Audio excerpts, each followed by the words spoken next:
가끔 비행기를 탈 때가 있습니다. 종종 비행기가 하늘을 날아가는 것을 볼 때가 있습니다.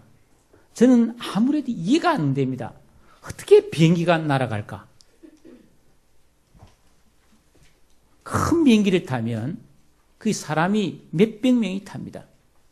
그리고 얼마나 짐들을 많이 가지고 탑니까? 그 무거운 짐이 그게 다 실린단 말이죠. 그래서 무거운 것은 한 450톤 정도가 됩니다. 비행기가. 그런 비행기가 하늘을 날아서 시속 한 900km, 1000km 가까이에서 날아간다. 그것도 막 한 20시간씩 이렇게 날아가는 거예요. 이해가 안 되는 거죠. 여러분 이해하십니까? 아마 공학을 전공하신 분들은, 물리학을 공부한 사람은 잘 알 거예요. 그런데 여러분, 이 비행기가 하루에 전 세계를 치면 수천 대가 날아다니는데 아무 일 없이 날아다녀요.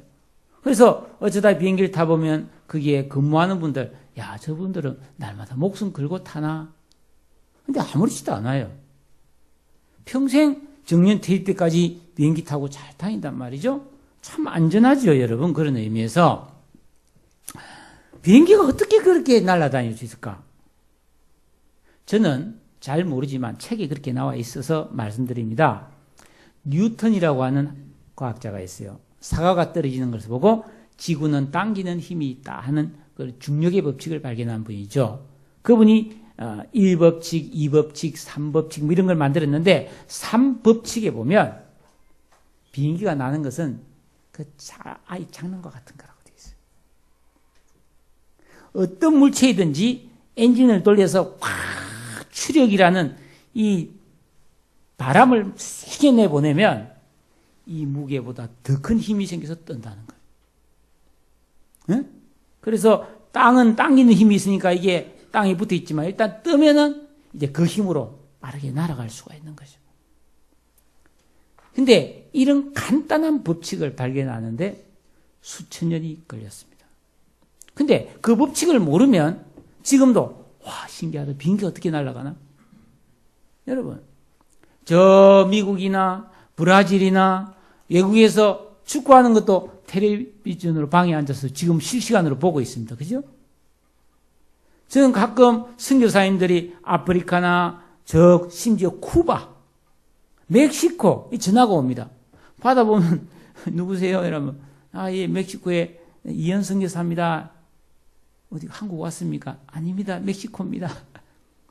근데 바로 뭐 근처에 있는 사람이나 별로 차이 없이 똑같이 대화를 나눌 수 있거든요. 여러분, 그거 신기하지 않습니까? 어떻게 이게 가능합니까? 상상이 됩니까? 그러니까 우리 주위에는 정말 내가 지식이 없기 때문에 이해할 수 없는 일들이 많이 일어나고 있다. 우리 그걸 누리고 있단 말이에요, 지금도. 신앙생활도 마찬가지예요. 예수를 믿는 게 이게 엄청난 건데 이걸 제대로 알고 믿기만 하면 구원을 받아요, 구원을. 내가 지은 모든 죄가 하나도 없어지고 전부 다 깨끗하게 돼서 내가 완벽한 신처럼 된다는 거예요. 하나님의 자녀로 내가 입양이 됐어요. 이 천지의 만물을 지으신 주인이신 하나님의 자녀가 된다는 거예요. 거룩하게 된다는 거예요. 영광스럽게 된다는 거예요. 앞으로 우리가 이 땅을 떠나서 하나님 나라에 가면 거기서 세세뭉토로 왕노릇 한다는데 여러분 이해가 되세요? 아이, 그런 일이 있겠나? 내가 뭐 아는 것도 별로 없는데, 별로 잘한 것도 없는데, 성경을 보면 그게 간단해요. 예수를 믿으면 된다는 거예요.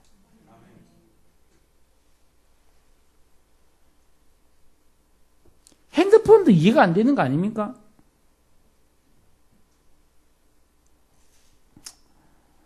사랑하는 여러분, 믿음이 얼마나 위대한 것인지, 우리가 예수 그리스도를 제대로 알고 제대로 믿기만 하면 어마어마한 일이 일어나는 것을 믿으시기 바랍니다.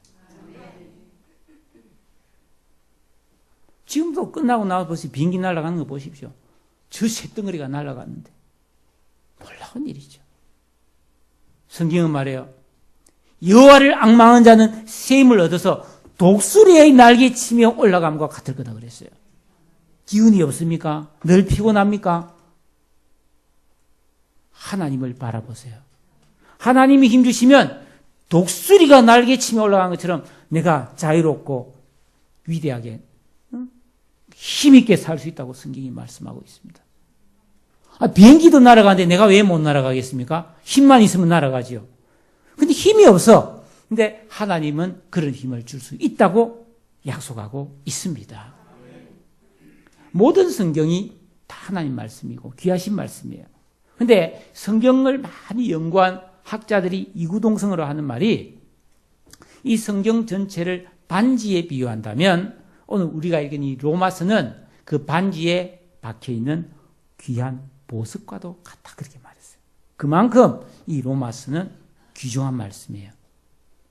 아니 로마서에 도대체 무슨 내용이 들어있길래 보석과도 같다고 말했을까요? 이제 여러분과 함께 이 로마서를 함께 공부하면서 보물찾기를 한번 해보려고 하는 것입니다.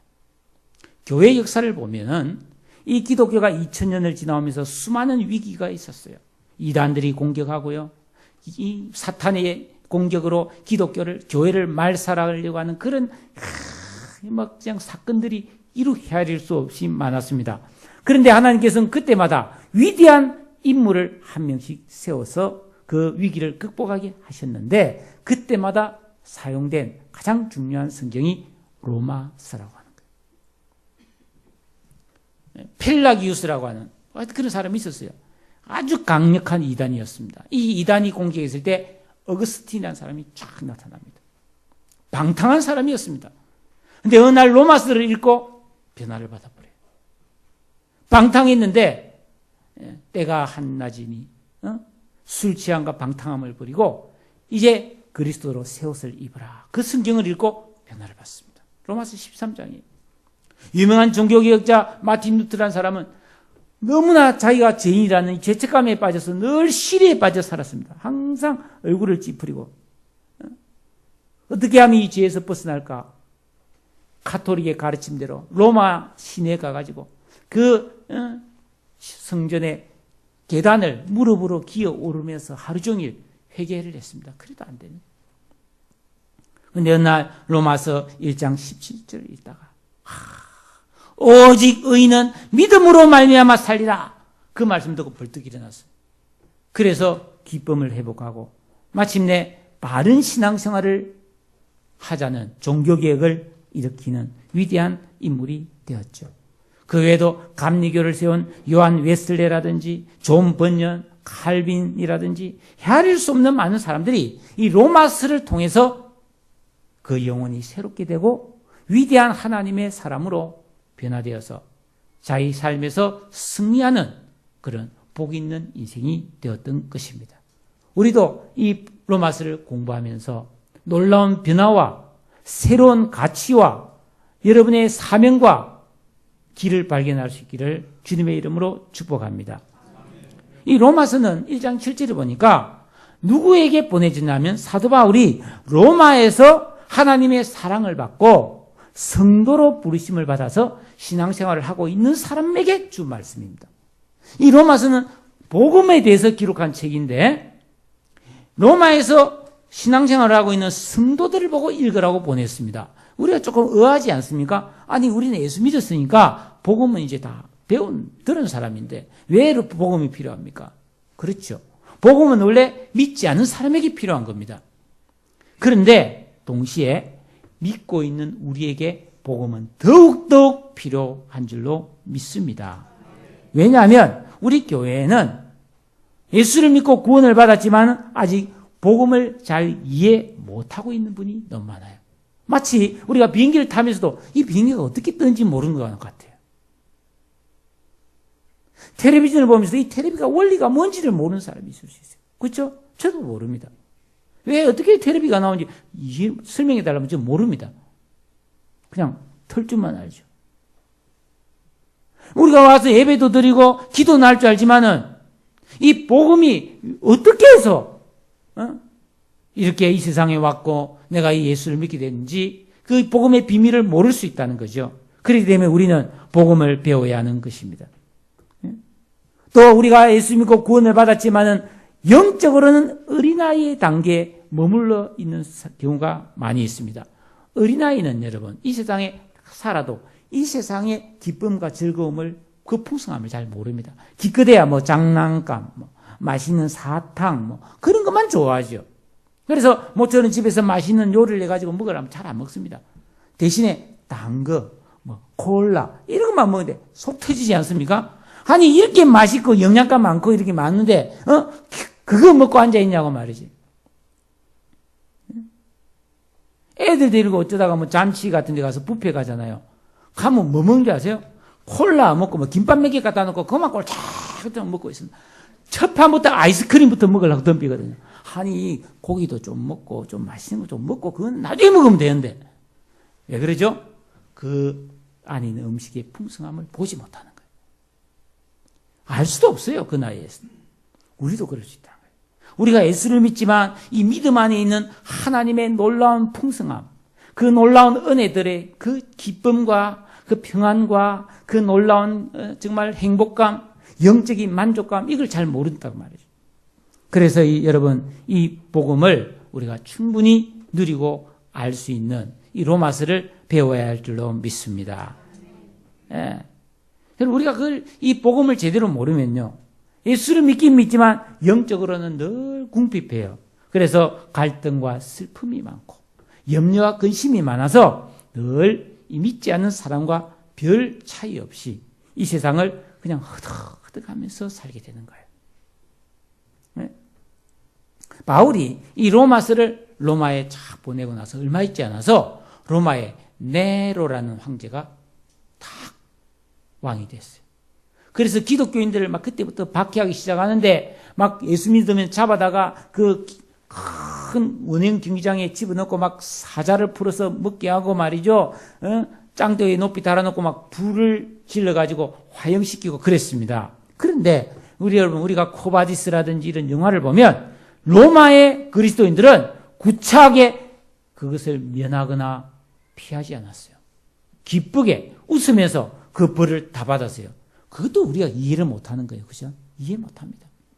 근데 그들은 웃으면서 찬송하면서 그 고통을 다 받아들였다는 거죠. 산 사람들은 카타콤이라고는 이 지하 굴 속에 들어가지고 거기서 몇백 년을 살았습니다. 로마서 8장 35절에 이런 말이 있어요. 누가 우리를 그리스도의 사랑에서 끊으리요?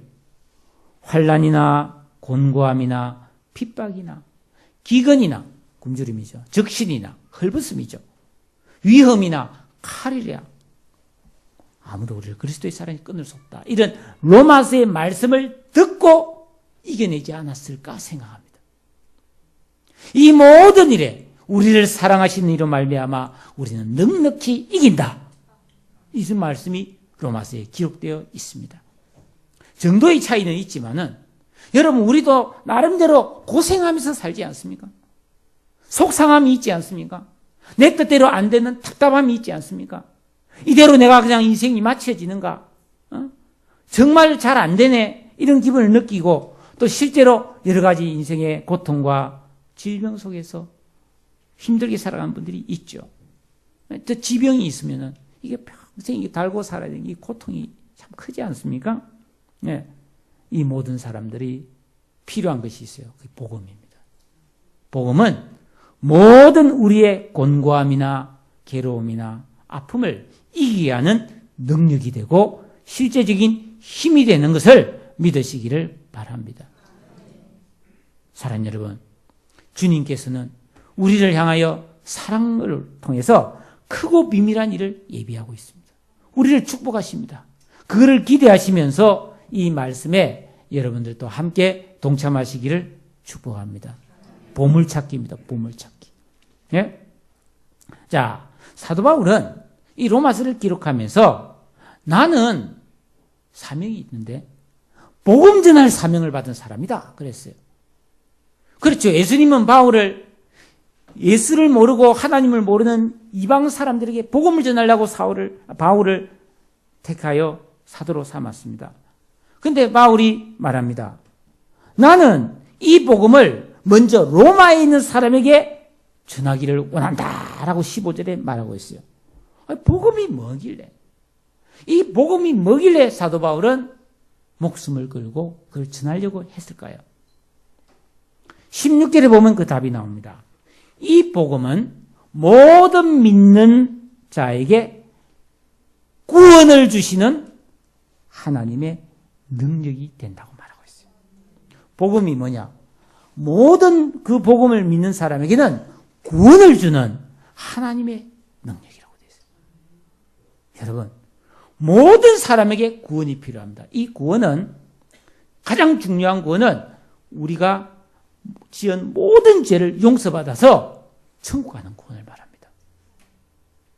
그리고 병이 고침받고 가난에서 벗어나고 고통과 절망과 슬픔에서 해방되는 것도 다 구원이에요. 그러니까 이 세상 모든 사람은 구원이 필요해요. 그 무엇보다도 구원이 필요합니다. 왜 사람이 이런 처지가 되었는가? 여러분 잘 아시지 않습니까? 최초의 인간인 아담과 하와가 에덴 동산에서 선악과 따먹고 그 죄를 지음으로 말미암아 의로우신 하나님의 보호 속에서 추방돼 버렸어요. 쫓겨나 버렸어요. 하나님이 모든 좋은 것을 다 주시는 분인데 거기서 쫓겨나니까 자기 힘으로 이제 농사 짓고 먹고 살아야 되고 자기 몸을 보호해야 되고 병 안 걸리려고 몸도 조심해야 되고 그래 됐어요. 하나님을 떠난 인간에게 닥친 일이 뭐냐면 불행입니다. 불행. 그리고 불행 끝에 죽음이 와요. 항상 두려움 속에 사는 것이. 항상 죽을까봐, 불행해질까봐, 실패할까봐, 남한테 창피당할까봐, 욕먹을까봐 항상 두려워하면서 사는 거예요. 그러면서도 죄를 짓는 거예요. 왜? 내 마음대로 안 되니까 죄를 짓는 것이. 어떻게든 죄를 지어서라도 내 한 몸 편해보려고 그러고, 내 좀 이익 좀 보려고 그러고, 나 좀 잘 돼보려고 죄를 짓는 거예요. 그래서 인간은 자기 죄로 인해서 다 멸망받아서 지옥에 떨어질 수밖에 없는 그런 가련한 인생이 되었습니다. 성경은 말해요. 인간은 희망이 없다는 거죠. 죄를 지은 인간은 희망이 없습니다. 여러분 생각해 보세요. 여러분 주위에 날마다 죄를 지어가지고 막 감옥을 막 밥 먹듯이 자식 제집 떠나듯이 떠나던 막 전과 한 1000범이 있다 칩시다. 여러분 그런 사람 보면 어떤 생각 들겠어요? 전과 100번만 돼도 여러분 그런 사람을 희망 있다고 볼 수 있겠습니까? 근데 사실은 우리가 더합니다. 죄를 안 짓는 날이 하루도 없어요. 거짓말을 안 하는 날이 하루도 없어요. 나쁜 마음을 안 먹는 날이 하루도 없어요. 하나님은 우리의 중심을 다 보신단 말이에요. 그러니까 우리가 누구 보고 더 나쁘다고 말할 수 없어요. 우리는 다 하나님 앞에 죄인이란 말이죠.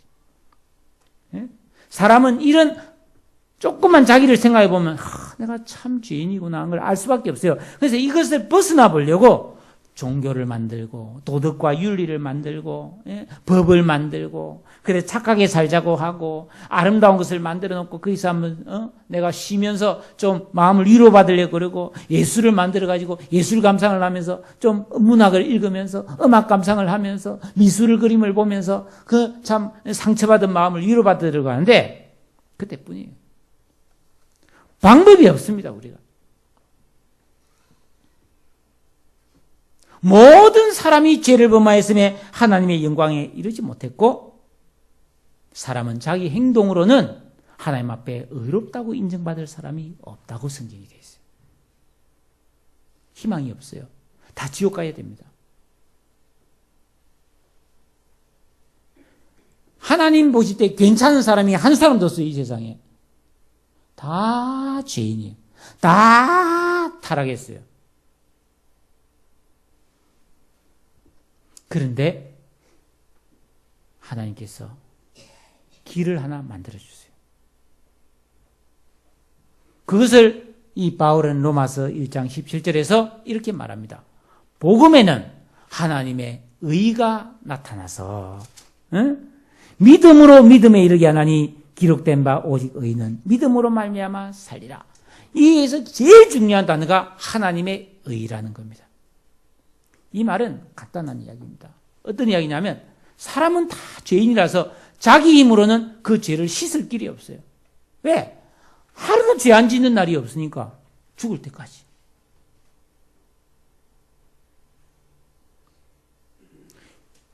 그래서 그 죄를 씻을 길이 없는데 하나님께서 다 멸망받는 것이 하나님 눈 가슴 아프죠.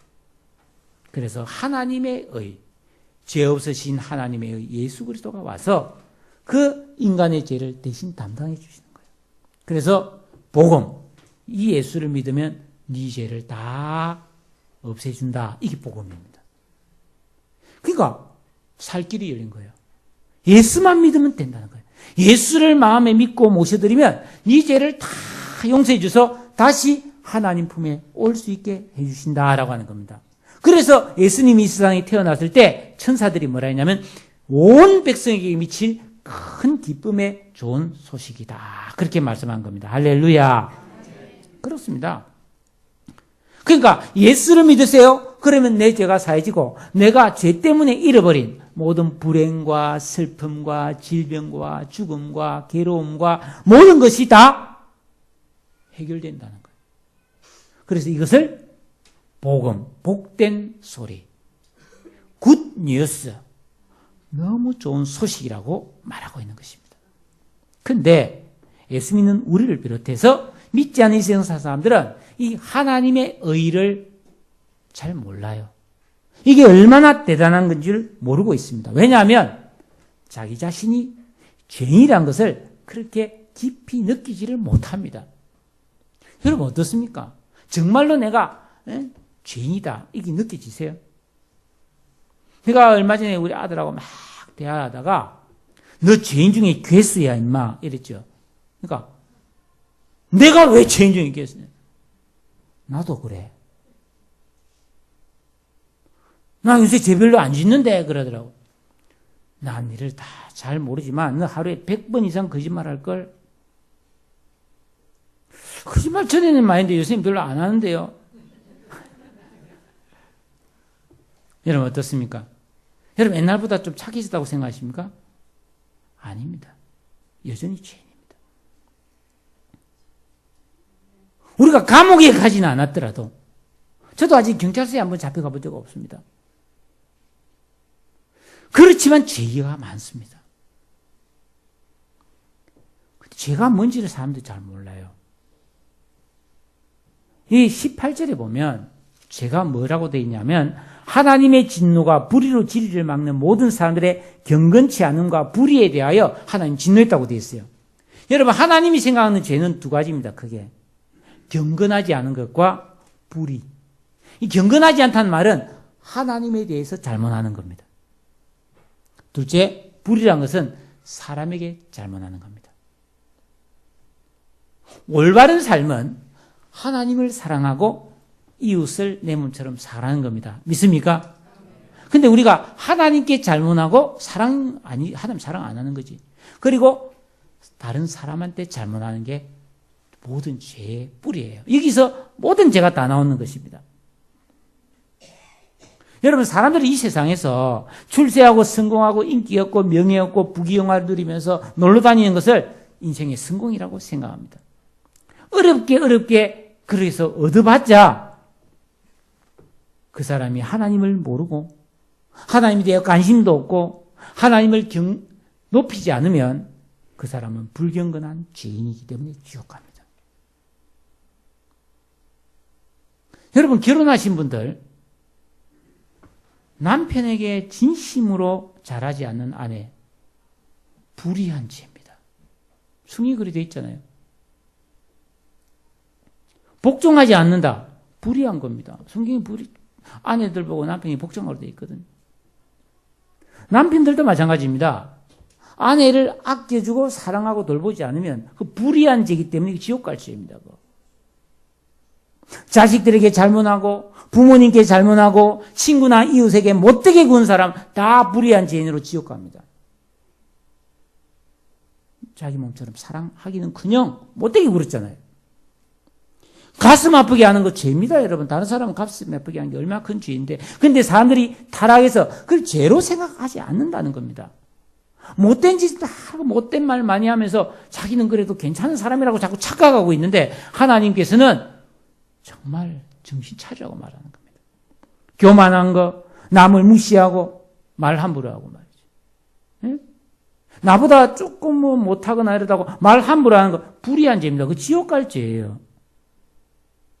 고의로 다른 사람에게 상처를 주고 게으르고 나태해서 내 가까이 있는 사람에게 고통을 주는 거 다 죄예요.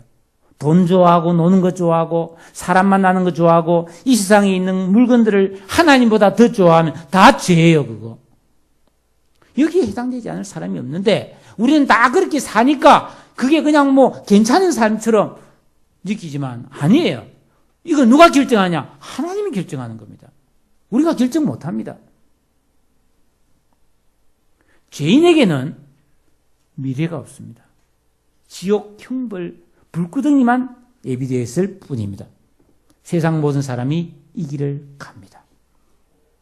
그런데 예수님께서 이 땅에 오셨어요. 우리가 지은 모든 경건치 않은 죄와 불의한 죄를 대신 담당해 주신 거예요. 그래서 내 의가 아니라 하나님의 의를 가지고 내 안은 막 지저분한데 말이죠. 하얀 옷을 싹 입혀가지고 너를 내가 의인으로 내가 인정해 줄게. 그래, 천국 가자. 그러나 이제 내가 구원해 줬으니까 이제는 네가 죄를 지으면서까지 잘 살려고 할 필요 없어. 내가 잘해 줄 거니까 이제부터는 바르게 살자. 이게 복음이에요. 예수님께서는 이 사실을 제자들에게 3년 동안 집중적으로 가르쳐 줬어요. 이해를 못합니다. 여러분 다시 한번 말합니다. 비행기 타고 다니면서 이 비행기가 왜 날아가는지는 모릅니다. 그래.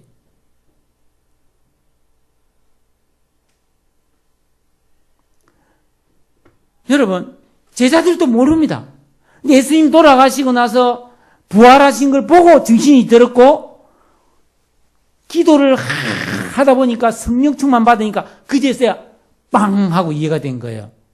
예수님께서 너희들 이것을 너희 알고 있지 말고 모르는 사람들에게 좀 전해라 말이지. 그래서 제발 예수 믿고 인생 좀 새롭게 바꾸게 만들어달라. 복음을 전해서 사람 좀 살리는 일을 해다오. 땅 끝까지 가라. 땅 끝까지. 이거 못 듣고 그냥 주는 사람 어깨만 제발 좀 만들어다오 하고 부탁했어요. 그래서 제자들이 목숨 걸고 선교하러 다닌 거고요. 그것이 우리까지 온 거예요. 여러분 우리도 마찬가지예요. 우리가 예수 믿고 구원받았고 내가 정말 하나님의 자녀된 것을 확신한다면 이거 내만 알고 있으면 안 되고요. 전해야 됩니다. 가르쳐 주셔야 됩니다. 알아듣지 못하든지 알든지 일단 가르쳐 줘야 됩니다. 할렐루야. 바울이 그거를 제대로 알려주려고 이 로마서를 썼다는 거 아니겠어요? 여러분 인간이 이게 당장 뭐 아프면 약도 먹어야 되고 밥도 먹어야 되고 피곤하면 잠도 자야 되고 내일 아침 되면 또 직장 가야 되고 오후에 또 일하러 가는 사람도 있겠지만 바쁘고 급한 일이 많겠지만 모든 사람에게 가장 시급하고 중요한 일은 바로 이 복음을 이해 듣고 받아들여서 구원받는 것인 줄로 믿으시기를 바랍니다. 그래서 바울은 말해요. 오늘 성경 1장 1절에 보니까 나는 예수 그리스도의 종입니다. 자기가 종이래요. 이 종은 노예란 뜻이에요. 노예. 나는 예수님이 나의 주인입니다. 나는 예수님이 시키는 것만 할 거예요. 그 당시에는 노예가 있었거든요. 노예는 주인 시키는 대로만 합니다. 노예는 절대로 큰 소리 치거나 나 하기 싫은데요. 오늘 컨디션이 별로 안 좋은데요. 그런 거 없습니다. 주인이 시키면 무조건 들어야 됩니다. 안 그러면 주인이 노예를 팔아버립니다. 그 시대에 바울은 말합니다. 나는 예수님의 종입니다. 예수님이 시키는 것만 하는 종입니다. 자랑스럽게 얘기했습니다. 왜죠? 예수님이 얼마나 좋은 분인 줄 알았기 때문에. 여러분, 예를 들어서 우리가 다 직업을 구하잖아요. 요새 뭐 공무원 하려고 그러고 말이죠. 대기업 들어가려고 젊은이들이 막 놀러갔는데 신문에 광고가 나왔어요. 종 모집. 내 종에게는 연봉을 100억을 주고 영원히 살 수 있게 해주고 언제나 사랑해 주겠습니다. 조건은 예수 믿는 겁니다. 삶을 오겠어요, 안 하겠어요? 바울은 하나님이 얼마나 좋은 주인인 것을 알았기 때문에 사실 예수 믿지 않은 사람도 주인이 있어요. 죄가 주인입니다. 마귀가 주인입니다. 마귀 종노릇하고 사는 겁니다. 근데 바울은 그걸 비밀을 영적으로 깨달았기 때문에 내가 예수 믿고 주님의 종이 된 것이 너무 기쁘다. 그렇게 말하고 있습니다. 그 뒤에 보면 나는 사도로 부르심을 받았다고 되어 있어요. 이 사도란 말은 굉장한 말입니다. 사도는 예수님을 직접 본 사람이고 예수님께 친히 부름받은 사람으로 몇 명 안 됩니다. 너무 영광스러운 분이에요. 그런데 바울이 그러잖아요. 나는 종인데 사도가 되었습니다. 그렇게 말하고 있어요. 종이 먼저라는 겁니다. 자기 신분을 분명히 알고 있습니다. 여러분, 우리도 마찬가지예요. 우리가 이 세상에서 어떤 직분을 가졌든지, 내가 뭐 사장이든지 장관이든지 교수든지 아니면 뭐든지 간에 나의 1차적인 신분은 예수의 종이고, 내가 종인데 선생님이 됐고, 종인데 목사가 됐고, 종인데 공무원이 된 거예요. 그러니까 뭘 하든지 하나님의 뜻대로 해야 된다는 이야기입니다. 종은 섬기는 직분이지 군림하고 행세하는 위치가 절대로 아닙니다. 우리 성가대원들 종인데 성가대원으로 임명받은 거예요. 그러니까 섬기는 성가대원가 돼야 되는 거예요. 선생님들 마찬가지예요. 안내, 구제, 봉사, 행정, 장로님, 권사님, 집사님 다 종인데 그 직분을 받은 거예요. 그러니까 우리는 다 섬기는 종들입니다. 순서를 바꾸면 안 됩니다. 종이란 걸 잊어버리고 내가 좀 힘이 있다고 해서 굴림을 한다든지 그걸 가지고 다른 사람을 함부로 이렇게 막 휘두르려고 한다든지 그거는 성경을 모르는 거예요.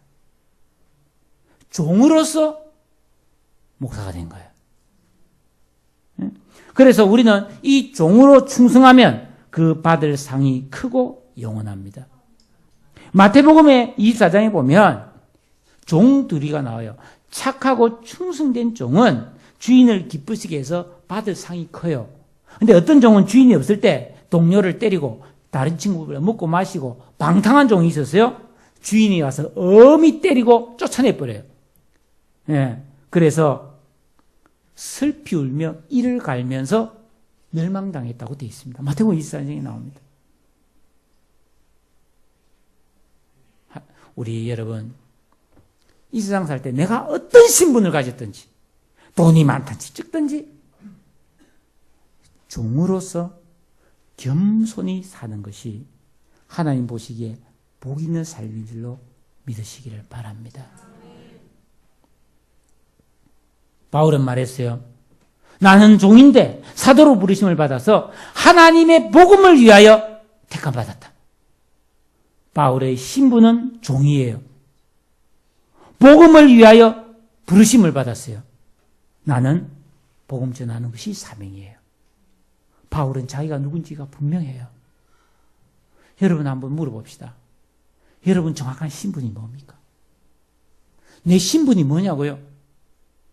신분을 제대로 알아야 되지 않겠어요?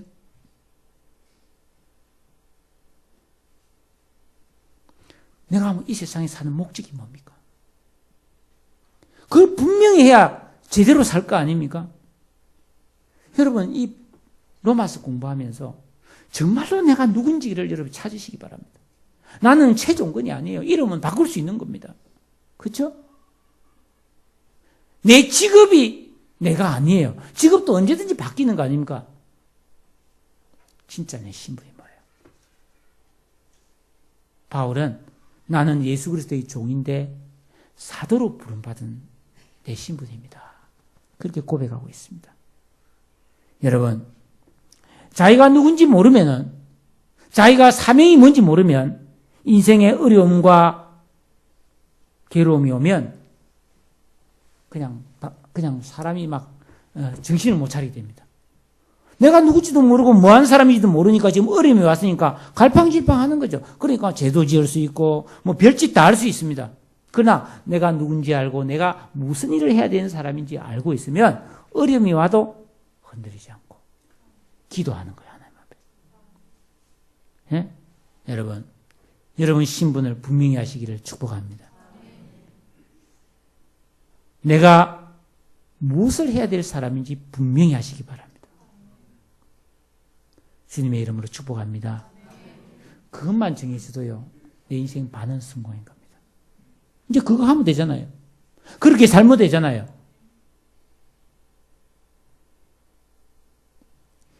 너무 지나치게 남 의식할 필요도 없어요. 내 신분이 확실하면.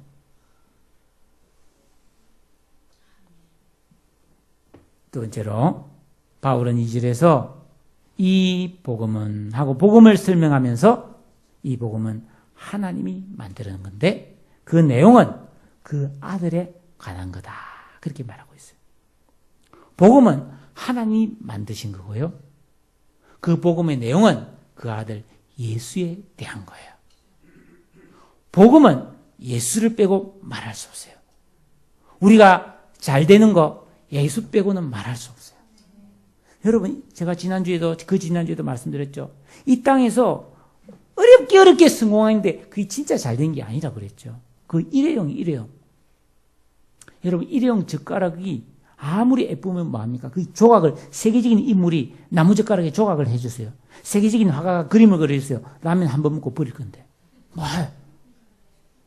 여러분, 우리 직업, 우리 인생 다 일회용이라 그랬습니다. 다 놓고 가야 됩니다. 오직 믿음으로 하나님께 한 것만 영원히 남다 그랬습니다.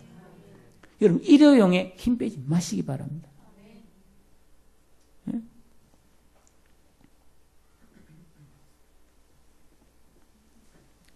예수에 대해서 오해한 사람이 너무 많아요. 믿지 않는 사람들에게 복음을 전하다가 예수님이 처녀의 몸에서 태어났다. 잘 못 믿죠, 그죠?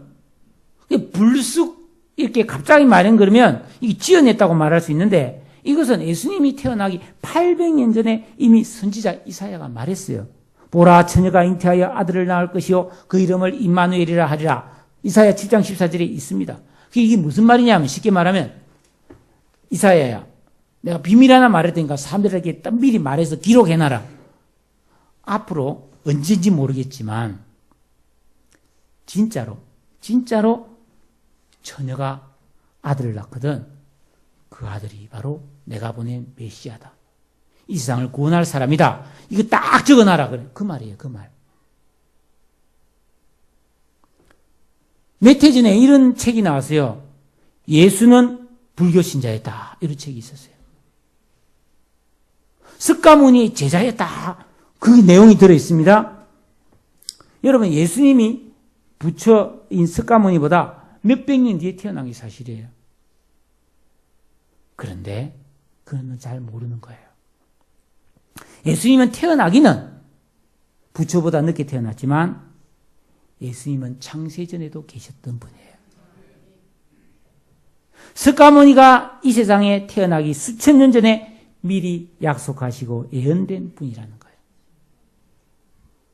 요한복음 8장 58절에 보니까 예수님 뭐라고 했어요? 아브라함이 태어나기 전부터 내가 있었다고 그래 말하니까 유대인들이 뒤집어졌죠, 그죠? 아니 50도 못 된 게 뭐 아브라함보다 나이가 많다고 그랬죠. 예수님은 그런 분이에요. 신비죠, 신비. 사랑하는 성도 여러분, 그래서 우리는 성경을 모르고 함부로 인생을 논해서도 안 되고 성경을 모르고 신앙을 함부로 말해서도 안 돼요.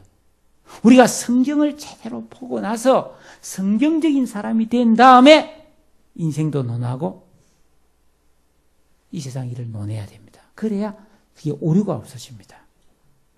오늘날 집집마다 복음을 전한다면서 돌아다니는 이단들 보면 성경을 전부 지 입맛대로 이렇게 쪼개고 붙이고 이렇게 엉터리로 해석하고 돌아다닙니다. 헛수고죠. 사흘 진노가 많아집니다. 요한계시록은 그랬어요. 성경을 자기 마음대로 빼는 사람이나 자기 마음대로 뭔가를 붙이는 사람은 자기 이름이 천국에서 빠지는 거고, 덧붙인 사람은 받을 죄가 덧붙이는 것이다. 그렇게 말했어요. 무서운 겁니다. 여러분, 성경에 근거한 믿음이 가장 바르고 건강한 믿음인 것을 믿으시기를 축복합니다. 이 믿음을 바르게 가지면 우리는 세상이 알 수 없는 기쁨과 평안과 소망을 누리게 되고, 하나님의 있는 온갖 좋은 복과 축복을 받아 누림을 믿으시기를 축복합니다. 말씀을 맺겠습니다. 바울은 자기가 예수 그리스도의 종이라 그랬어요. 복음은 그 아들 예수에 대한 거라고 말했습니다. 바울은 이것에 목숨을 걸었습니다. 왜요? 이것만이 복이거든요. 이것만이 사람을 살리고 바꿀 수 있거든요. 여러분, 우리 자녀도 마찬가지예요. 우리 자녀 좋은 교육 시킨다고 바뀌겠습니까? 정말 좋은 사람이 된다는 보장이 있습니까? 없습니다. 내 남편, 내 아내, 우리 부모, 무엇으로 정말로 복이 있는 사람이 되게 하겠습니까? 돈이 많으면 됩니까? 좋은 옷을 주고 좋은 음식을 주면 그렇게 됩니까? 아닙니다. 그래서 우리는 어떻게 하든지 예수 그리스도의 복음, 예수님을 소개하고 그 예수님을 알게 해줄 때 정말로 복이 있는 영원한 복의 사람이 될 줄로 믿으시기를 바랍니다. 바울은 말했어요. 내가 이 복음을 다 깨달았는데 이 복음은 내가 절대 내가 좋은 말로, 멋있는 말로 내가 전하지 않았다고 그랬어요. 나는 말도 잘 못하고 그냥 오직 예수만 전해야 되겠다는 생각으로 순수하게 전했다. 그랬더니 성령이 역사하고 하나님이 역사하시더라. 필요 없다는 거예요. 정말 복음을 전해라는 것입니다. 여러분, 사도 바울은 가장 위대한 전도자였습니다. 우리 교회가 해피데이 전도를 지금 하고 있습니다. 11월 8일에 초청주의를 앞두고 우리가 복음을 전하려고 합니다. 말 주변이 없어요. 내가 실력이 별로 없어요. 괜찮습니다. 괜찮습니다. 예수를 전합시다. 예수를. 성경을 읽어보고 예수가 누군지를 전하자는 거예요. 예수님은 누굽니까? 왕입니다. 왕. 하나님의 아들입니다. 세상 죄를 담당하신 어린 양입니다. 만왕의 왕 예수입니다. 다시 오실 분입니다. 죽으시고 부활하신 분입니다. 동정녀 몸에서 나신 분입니다.